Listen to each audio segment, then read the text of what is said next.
voici la chaîne de l'Himalaya et l'Everest, 8848 mètres, le plus haut sommet du monde.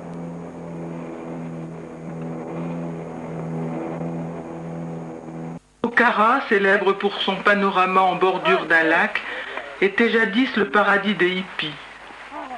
Ils y trouvaient du hashish à gogo. La plupart des étrangers rencontrés à Pokhara viennent ici faire une randonnée en montagne.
Voici la rue principale. C'est une succession de baraques en tôle.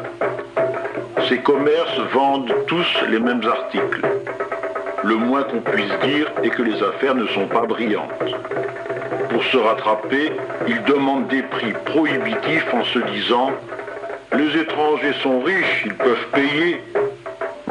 Voyant que je faisais la grimace, l'un d'entre eux me dit en anglais, avec véhémence, « Vous êtes plein de sous, pourquoi n'achetez-vous pas ?» Ils ne comprennent pas notre comportement car ils vivent au jour le jour. Sitôt gagné, l'argent est dépensé. Sachez que le repas d'un touriste représente 15 jours de salaire d'un ouvrier népalais. Pas étonnant qu'ils nous prennent pour Crésus.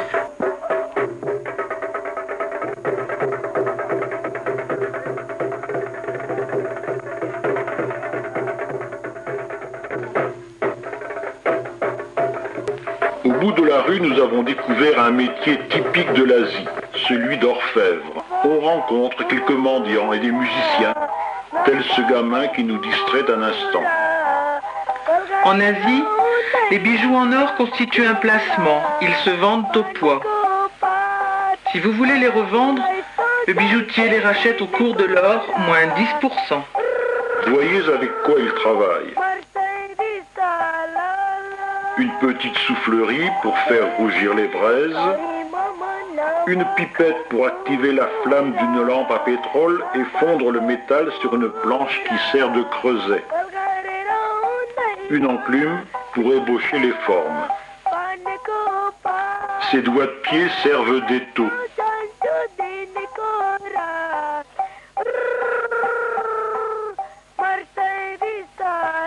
C'est avec ces outils très rudimentaires qu'ils fabriquent des bijoux.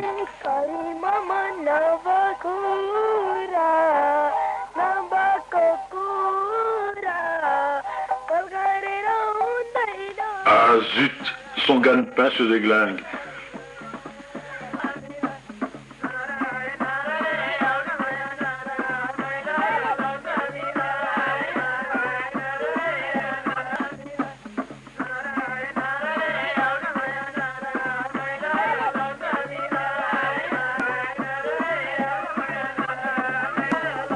Voyez comme ces gâteaux sont fabriqués. Un vieux chiffon percé, la dextérité du cuistot fait le reste.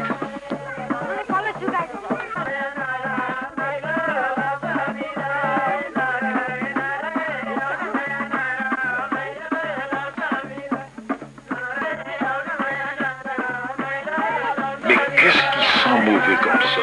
Cette viande, exposée au soleil, elle dégage une odeur douceâtre, écœurante. Tout le monde sourit avec sympathie aux êtres d'un autre monde que nous sommes à leurs yeux. Ils sont heureux et vivent de l'air du temps.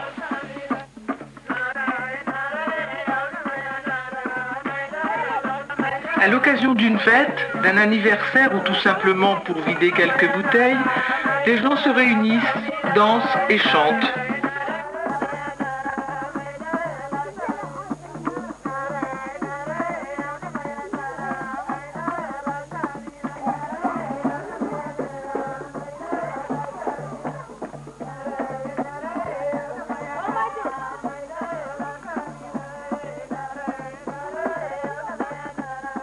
À ceux qui veulent s'en donner la peine, le Népal offre encore de nombreuses possibilités de découvertes étonnantes.